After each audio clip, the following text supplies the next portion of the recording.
Vous regardez Croissance Verte sur Medi 1 et merci de nous rester fidèles. La production de fraises au Sénégal et en Afrique subsaharienne est en pleine expansion, offrant de nouvelles opportunités économiques et agricoles dans la région. Cependant, ce fruit rouge, jadis considéré comme luxueux, présente de nombreux défis, notamment en termes de commercialisation et d'irrigation. Vous le constaterez dans un instant à travers notre reportage réalisé dans la zone des Niayes, à Bayar au Sénégal, un endroit magnifique qui abrite sur son sol de magnifiques champs de fraises 100% biologiques. Et pour parler des enjeux et défis de la production des fraises sur notre continent, nous sommes avec Monsieur Détier Diop, consultant chargé des cours au Centre d'éducation environnementale de Hann. Merci d'avoir accepté notre invitation et c'est toujours un plaisir de vous revoir sur notre plateau. Bonjour Alexis et merci pour l'invitation à ce banquet de la réflexion autour de la conscience et de l'esprit, puisque vous invitez toujours à une prise de conscience sur ce qui fait l'Afrique de demain. Merci Monsieur Diop. On se retrouve ici juste après notre reportage. Direction la zone des Niayes à Bayar, au pays de la Teranga. C'est un reportage signé Eva Sagna et Moussa Ndir. Ce jour est une journée pas comme les autres dans ces champs de fraises situés dans la zone des Niayes à Bayar, à la périphérie de la capitale sénégalaise.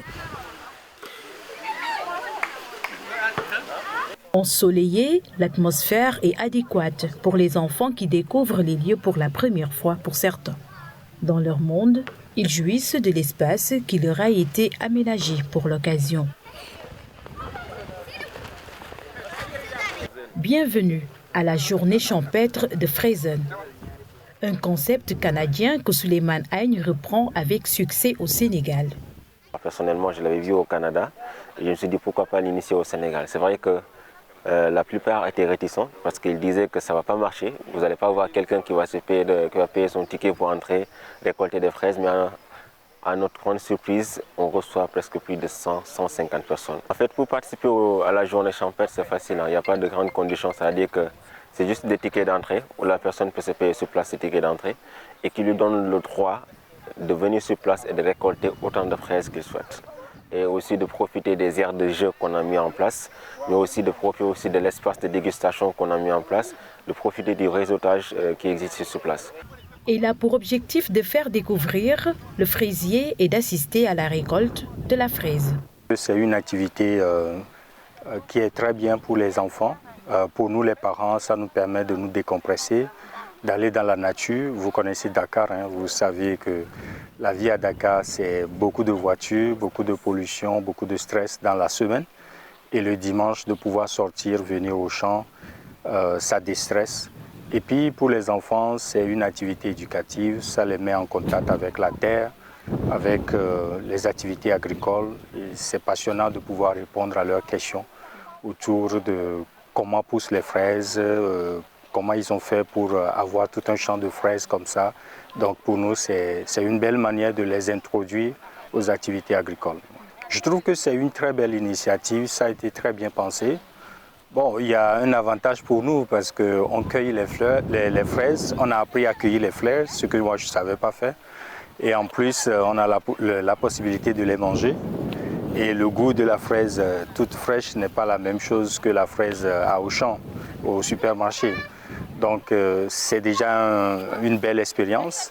Et puis l'autre élément aussi, ça nous permet d'acheter directement les fraises et de les apporter à la maison, partager avec les amis. Et pour les enfants, c'est juste une expérience unique. Donc je pense que c'est vraiment une très belle expérience. Des gens viennent en famille pour partager des moments de communion avec la nature. Beaucoup d'entre eux ignorent la production de ce fruit défini comme une culture capricieuse. C'est un mois de détente avec la famille, avec la petite, donc ça va lui permettre de découvrir un autre environnement. Et moi aussi, ça va nous permettre aussi de se détendre, de voir que voilà, après le travail, ici, on peut venir se reposer et aussi passer un peu de temps avec la famille. Il y a des aires de jeu, il y a beaucoup de choses et c'est une nouvelle expérience qu'on peut exploiter à l'avenir. Sa culture semble être un défi dans un pays comme le Sénégal. Aujourd'hui, c'est un produit qu'on retrouve dans les peut-être desserts des personnes nantis, mais je pense que c'est une filière qu'on peut démocratiser. Parce que les gens peut-être ne soupçonnent pas que la culture de la fraise peut être faite sur une importante partie du territoire au Sénégal. Si je vous dis que dans la région de Tamba c'est possible, peut-être que vous allez vous étonner. En tout cas, ça va étonner beaucoup de gens. Dans le passé, on avait toujours pensé que les cultures horticoles ne pouvaient être mises en œuvre que dans la zone des Niayes. Bon, il faut dire que moi j'ai découvert qu'on peut cultiver les fraises ici au Sénégal à travers cette initiative. Je ne savais pas et je n'ai pas eu une connaissance approfondie de la filière, mais le fait que ça a pu marcher ici, ça veut dire que c'est quelque chose qu'on peut reproduire à l'échelle du Sénégal. Et donc j'aimerais vraiment encourager ces genres d'initiatives parce que jusque-là, je pensais que c'était des fraises qui étaient importées. Mais de savoir que c'est des fraises qui sont produites localement et qu'il y a la possibilité de faire cette production-là à grande échelle, c'est une initiative qu'il faut véritablement encourager. La filière doit être désormais connue et accompagnée, d'où la présence à cette journée du directeur de l'Agence nationale d'insertion de développement agricole, ANIDA. En tout cas, nous envisageons vraiment de soutenir cette initiative et de contribuer au développement de cette filière au niveau national. Parce que je pense que ça va de notre intérêt, ça va aussi de l'intérêt du Sénégal, ça va aussi dans le cadre de la diversification de la gamme de produits qu'on peut offrir à nos populations. La fraise, comme vous le voyez, bon, c'est un fruit qu'on peut transformer aussi en jus de fraises. On peut avoir également les confitures de fraises, mais les sirops. C'est près de 500 kg de fraises qui seront récoltées dans ce champ aujourd'hui.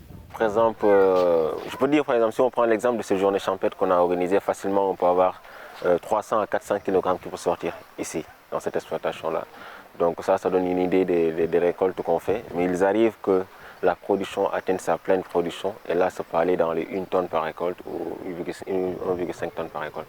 Oui, pour les récoltes, par exemple, on débute les récoltes au mois de décembre. Et quand on débute la récolte, c'est chaque 2 jours. Donc chaque 2 jours, il y a, comment dirais-je, les bonnes femmes qu'on recrute dans la zone qui viennent récolter. C'est une façon aussi pour nous de créer de l'emploi. Parce qu'il faut le dire aussi, c'est une filière qui crée énormément d'emplois sur toute sa chaîne de valeur. Donc chaque 2 jours, il y a les récoltes, il y a les conditionnements. Et à chaque fois qu'on récolte, on les distribue directement dans les grandes surfaces, dans les livraisons à domicile avec les privés qui commandent sur notre site internet, les pâtissiers, les hôtels, etc. J'en passe. Donc là, sur chaque récolte, vous pouvez avoir environ presque 700 à 800 barquettes qui sont récoltées, sans compter les fraises de deuxième choix qui sont utilisées pour la transformation. Donc mine de rien, dans la semaine, vous pouvez vous retrouver avec plus de 5000 ou 6000 barquettes récoltées. Donc sur le mois, vous multipliez par 4, ça vous donne environ 12 000 barquettes. Ça donne à peu près la quantité qu'on récolte uniquement dans ce champ où vous êtes. Donc si je prends en échelle les autres exploitations, disons c'est des tonnes et des tonnes qu'on peut récolter par semaine qui sont écoulées sur le marché sénégalais. Le jeune entrepreneur sénégalais a lancé la première production de ses fraises bio en 2016. Aujourd'hui, il emploie et forme des jeunes venus de différentes régions de l'Afrique. On l'a lancé en 2016, donc au bout de 3 ans après, on a décidé d'en faire un réseau parce qu'on s'est rendu compte qu'avec le temps, la demande n'était plus nationale mais africaine de façon générale parce qu'on était sollicité par les autres pays africains. C'est de là où est partie l'idée de créer un réseau. Donc au départ, c'était un réseau sénégalais, mais 6 mois après, ça s'est transformé en un réseau panafricain de producteurs de fraises. Donc l'objectif de Fraizen, c'est d'abord d'organiser la filière fraise, c'est de valoriser le Made in Sénégal et le Made in Africa, mais c'est aussi surtout d'essayer de voir dans quelle mesure on peut positionner les fraises au Sénégal et en Afrique. Donc à un certain moment donné, après avoir lancé la start-up, rapidement, on a ramassé le marché, si je peux le dire ainsi, parce qu'on s'est positionné comme leader au Sénégal. Donc là, on essaie vraiment de voir comment positionner le Sénégal comme l'un des premiers pays producteurs de fraises en Afrique. Pour le moment, on est plus ou moins le premier producteur de fraises en Afrique de l'Ouest. L'objectif, c'est de comment développer ces filières pour se positionner en Afrique de façon générale. La fraise, qui a toujours attiré l'attention des Africains, n'est plus un fruit de luxe habituellement vu dans les pays occidentaux. Elle est cultivée dans plusieurs pays d'Afrique subsaharienne et du Maghreb. La plus grande production est assurée par 5 pays que sont le Maroc, la Tunisie, le Kenya, le Burkina Faso, le Sénégal et le Mali. Je viens de la Gambie, je suis venu ici pour faire la formation CFRESEN. Je voulais d'abord apprendre comment faire avant de se lancer. Okay, on est deux, on est venu de la Gambie pour ça. Maintenant qu'on a fini la formation, quand on rentre en Gambie, le projet, c'est de faire un partenariat avec Fresen, de travailler là-bas. Je pense que ça peut apporter quelque chose parce que ce n'est pas quelque chose que les gens connaissent bien ici, en Afrique. Donc les gens sont en train de le découvrir et donc il y a un marché. Parce que en Gambie, moi, quand je suis venu au Sénégal ici, c'est la première fois de voir la fraise. Sinon, je l'avais seulement vu sur le téléphone. Le Sénégal est l'un des rares pays d'Afrique de l'Ouest qui propose des fraises 100% bio et sucrées. La chaîne de distribution prouve qu'il y a une forte demande. On s'est positionné comme leader au Sénégal. On distribue dans plus de 60 magasins au Sénégal, dans les plus grands hôtels, les plus grands restaurants, aussi les pâtissiers et autres. Donc avec le temps après, à un certain moment donné, on a senti la nécessité d'avoir la main d'œuvre. Parce que le problème, c'est-à-dire que si on s'agrandit et qu'on décide d'être un réseau, il faudra avoir la main d'œuvre qui peut suivre et supporter ce réseau-là. Les fraisiers sont très gourmands en eau et doivent être arrosés régulièrement, surtout en cas de forte chaleur. Mais le besoin en eau constitue un véritable problème pour l'entrepreneur agricole. C'est une culture très capricieuse qui demande d'être très bien suivie, qui demande vraiment d'être très bien surveillée. Donc ce qui veut dire que si la personne ne maîtrise pas la culture, il est fort possible au bout de 2 mois qu'elle perde tout son investissement.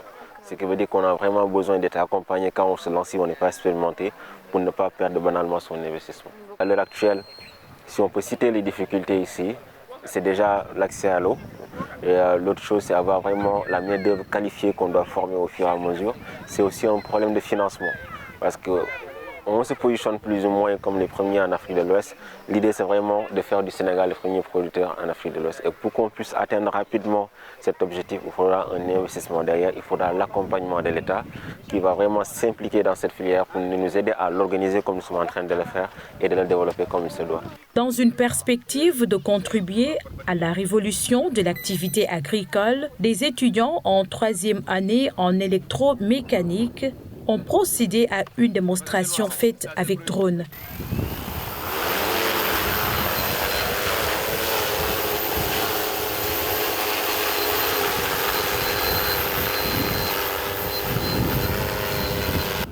L'appareil doit permettre de rendre plus efficace la pulvérisation des cultures dans un pays où l'eau est une ressource précieuse. Ce drone permet de faire la pulvérisation de pesticides. Ici au Sénégal, nous notons que les agriculteurs utilisent pratiquement des pompes de 15 à 20 litres. Et aussi, ce sont des pompes électriques et ils sont obligés de sillonner au niveau des champs pour effectuer la pulvérisation. Et nous savons tous que cette méthode rencontre énormément de problèmes, puisque non seulement ils ne vont pas avoir un gain de temps, ensuite ils vont être en contact direct avec les produits phytosanitaires et ça peut causer d'énormes maladies. Après aussi, il y aura la partie où, des fois, lorsqu'ils sont très fatigués, ils ne vont pas effectuer le travail normalement, comme il le faut exactement. Et ça va conduire à d'énormes pertes. Donc, avec le drone pourra faire en 1h30 minutes ce que les agriculteurs peuvent faire. Parce que récemment, j'ai demandé à un agriculteur d'ici, il m'a dit que pour traiter un hectare, il lui faut minimum 2 jours. Et ce drone pourra le faire en seulement 1h30 minutes à travail en continu. Non seulement c'est ça, d'autre part aussi, il pourra éviter les contacts directs entre l'agriculteur. Ce dernier ne sera plus, comme tout à l'heure on l'avait démontré, avec seulement quelques clics, le drone pourra effectuer le travail. Donc il y a le gain de temps, il y a aussi l'aspect santé, aussi il y a la précision dans ce qu'il fait dans le travail. En cultivant des fraises, le Sénégal peut accéder à des marchés internationaux où la demande de fraises fraîches est élevée. Cela peut offrir des opportunités d'exportation et de génération de revenus pour les agriculteurs sénégalais. La culture des fraises peut également diversifier l'économie agricole du Sénégal en fournissant une culture de rente supplémentaire pour les agriculteurs. Cela peut contribuer à réduire la dépendance à l'égard des cultures traditionnelles et aider à atténuer les risques liés à la variation spontanée des prix sur le marché mondial des produits de base et enfin créer des emplois locaux dans les zones rurales du Sénégal, ce qui peut contribuer au développement économique et à la réduction de la pauvreté en offrant des opportunités d'emploi aux populations locales. Et nous sommes de retour sur le plateau de Croissance Verte avec Monsieur Déthié Diop, chargé de cours au Centre d'éducation environnementale de Hann. Monsieur Diop, quand on parle de fraises, les papilles s'affolent, n'est-ce pas? La bouche salive. Et cependant, quel regard portez-vous sur cette initiative et ce concept de randonnée pour récolter les fraises au Sénégal? Vraiment, c'est le lieu de féliciter Medi 1 pour la qualité de ce reportage. C'est très fouillé. Et surtout pour l'initiative, j'ai noté 3 points dans le reportage. D'abord le format, qui se prête bien à l'éducation environnementale, qui est une discipline qui vise à faire en sorte que les problèmes actuels ne se posent à l'avenir. Et amener les jeunes gens en champ et les mettre en phase avec la réalité ne peut que leur mieux permettre de maîtriser et de mieux savoir ce qu'ils regardent et ce qu'ils ont l'habitude d'étudier en classe. Donc le format. Et j'ai noté en fait le caractère, ils ont beaucoup parlé de caprice de la culture. En réalité, il n'y a pas d'obstacle que la volonté ne puisse franchir. Et Fragraria vresca, c'est le nom scientifique en fait de la fraise, peut se prêter bien entendu à toutes ces étendues de terre que nous avons à l'est du Sénégal, mais aussi en ce milieu horticole. Donc en fait, il n'y a que des variables à identifier, des constantes à fixer et surtout un bon paramétrage lié à la production. Justement, en parlant de caprice, ce sont plutôt des défis rencontrés dans cette culture de la fraise, dans la production. Quels sont les grands défis que vous retenez à travers ce reportage? 3 défis. Le premier défi, c'est la compétitivité. Il faut une compétitivité, donc il faut en fait qu'ils soient soutenus par l'État, notamment pour la commercialisation de leurs produits. Et là, il faut une ouverture au marché sous-régional. Le deuxième défi, c'est les intrants. Les intrants, apparemment, ils ont toujours recours en fait aux produits phytosanitaires chimiques, alors qu'ils peuvent recourir par exemple à l'engrais biologique, c'est-à-dire à des cultures intercalaires ou bien à des rotations de cultures qui puissent leur permettre d'optimiser l'utilisation du cadastre agricole. Donc le troisième défi maintenant, c'est le défi pratiquement de la veille environnementale, c'est-à-dire qu'ils sont en train d'exploiter ce qu'on appelle un agrosystème. Un agrosystème, en fait, par opposition à l'écosystème, utilise en fait les forces et les faiblesses en fait de l'écosystème pour mieux avoir en fait une production optimale. C'est-à-dire l'écosystème, c'est l'adjonction de la biocénose et de la biotope, c'est-à-dire du milieu physique et des animaux qui vivent dans le milieu, y compris les papillons et tout ça qui contribuent à la pollinisation, parce que c'est avec les fleurs que le fruit, qu'on obtient le fruit. Parce que le fruit est le produit de l'évolution de la fleur chez les plantes supérieures. Donc pour avoir des abeilles, pour avoir des papillons qui puissent, il faut la biocénose et les biotopes. Maintenant ça définit un écosystème. Quand un agriculteur parvient maintenant à associer l'écosystème et ce qu'il a en fait, ces intrants, il définit ce qu'on appelle un agrosystème. Maintenant, comment percevez-vous l'utilisation des nouvelles technologies en termes d'agriculture? Nous avons vu des drones à l'instant dans le reportage. Comment voyez-vous cette utilisation? Ça peut être une source d'efficience, pas seulement d'efficacité, mais d'efficience. D'efficience dans la mesure où ça va leur permettre de mieux maîtriser le cadastre agricole et surtout d'optimiser l'utilisation en fait des produits phytosanitaires par un zonage qui va leur permettre de savoir là où il faut avoir justement beaucoup plus d'azote qu'il n'en faut, ou bien là où il faut justement tirer la meilleure eau possible, parce que l'eau c'est H2O, mais dans la qualité de l'eau, on a généralement des nitrates qui peuvent poser beaucoup de problèmes en fait à la spécialisation en fait liée aux cultures et aux maladies en fait des plantes. Là, nous parlons du traitement de l'eau, mais parlons plutôt de l'accès à l'eau qui reste un enjeu majeur dans le secteur agricole. Ouais. Comment résoudre ce problème aujourd'hui? De la bonne eau, c'est-à-dire donc par un zonage, comme on disait tantôt, des points d'eau, et surtout par des techniques de goutte à goutte et des techniques de rationalisation et d'optimisation en fait de l'eau. C'est-à-dire en fait qui puissent leur permettre d'utiliser en fait la bonne quantité d'eau nécessaire, la bonne dose à la bonne fréquence au bon moment et au bon endroit. Intéressons-nous aux avantages économiques potentiels pour le Sénégal et l'Afrique avec l'exportation des fraises vers des marchés internationaux. Quelles sont vos perspectives? Une perspective de quête d'avantages comparatifs sur la filière. Par exemple, là, il peut être question de développer une politique de mandat agricole. Qui va être quoi? Parce qu'il a calculé des rendements, mais le rendement en fait annuel peut être de 140 en termes de valeur absolue, de valeur ajoutée de 140 millions à 130 millions. Donc vous imaginez en fait qu'ils soient accompagnés par un système financier. Les banques en fait font le commerce de l'argent. Donc s'ils sont accompagnés sur le plan financier, ils peuvent rendre en fait la production beaucoup plus attractive et faire en sorte que la fraise soit en fait un produit phare de la pyramide de productivité reposant sur un socle que peut être justement l'agrosystème. Donc il y a une perspective davantage comparative. Parlons maintenant de diversification de l'agriculture au Sénégal. Comment la culture de la fraise peut-elle faciliter cela? Par des systèmes de stratégie d'utilisation de l'espace, une stratégie d'utilisation spatiale. Premièrement, par la rotation des cultures qui permet d'optimiser l'utilisation de l'azote dans le sol. Deuxièmement, le caractère pratiquement intercalaire des systèmes de culture, parce qu'il y a certaines cultures, quand vous les mettez par exemple dans les champs de fraises, avec justement les périodes de feuillaison et de fructification, elles contribuent pratiquement à lutter contre les adventices, c'est-à-dire ce qu'ils appellent les mauvaises herbes. Et les mauvaises herbes en fait étouffent les bonnes, entre guillemets, et par conséquent étouffe la productivité. Donc avec maintenant le caractère intercalaire des cultures, il est possible d'augmenter les rendements. La troisième stratégie, c'est interchanger les cultures en fonction des saisons. Donc il y a ces trois stratégies.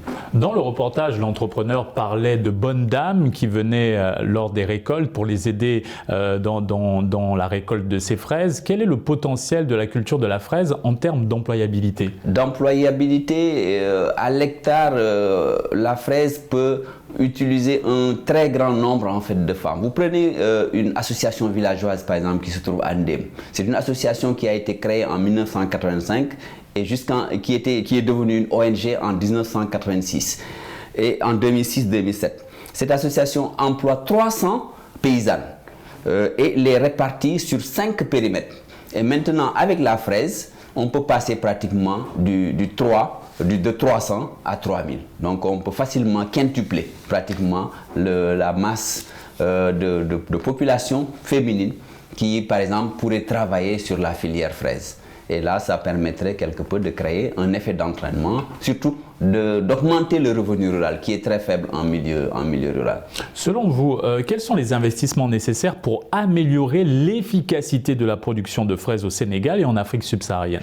Pour améliorer l'efficacité de la production en fraises, il faut surtout investir dans le conditionnement. C'est-à-dire la chaîne de conditionnement du froid, c'est-à-dire, et pour cela, il y a l'énergie solaire, c'est-à-dire éventuellement les sites de stockage du produit après récolte, mais aussi les sites de conditionnement justement pour veiller sur l'essentiel des maillons de la chaîne de valeur, qui puissent faire en sorte que, dividende pour diviseur, qu'il y ait un quotient qui puisse faire la différence et permettre, somme toute, de supporter moins de coûts et de pouvoir vendre à un prix vraiment compétitif à l'international. Et comment les programmes de soutien gouvernementaux peuvent-ils aider les agriculteurs à surmonter les défis liés à la culture des fraises tels que l'irrigation et la commercialisation? Par l'encadrement du crédit commercial, par le crédit commercial ou par le crédit à court terme. Par le crédit commercial, pourquoi? Parce que le crédit commercial, c'est un crédit qui peut permettre justement à l'exploitant de produire, de vendre et de rembourser rapidement et de rentrer dans ses fonds. Donc par une politique, comme on disait tantôt, de mandat agricole, là il y a une possibilité de développer de la valeur ajoutée et permettre finalement un développement endogène autocentré qui va placer la fraise au cœur d'une économie circulaire dont le vecteur sera la transition écologique, puisque d'ailleurs le ministère de l'Environnement est devenu le ministère de l'Environnement et de la transition écologique, non pas plus seulement du développement durable. Quel regard portez-vous sur cette initiative de créer un réseau autour de la culture de la fraise dans la région subsaharienne? Une excellente initiative parce que c'est une initiative qui vise à polariser autour de la fraise, c'est-à-dire à faire en sorte que la fraise puisse porter vraiment les indices d'une croissance durable de l'Afrique qui lutte, qui gagne et qui marche vers son destin fédéral. Merci Monsieur Dietier Diop pour cet éclairage. C'est nous qui vous remercions pour ces efforts que vous faites pour polariser justement autour de ces grandes questions qui permettent le développement de l'Afrique. Merci et c'est ainsi que s'achève cette émission. Excellente suite des programmes sur Média.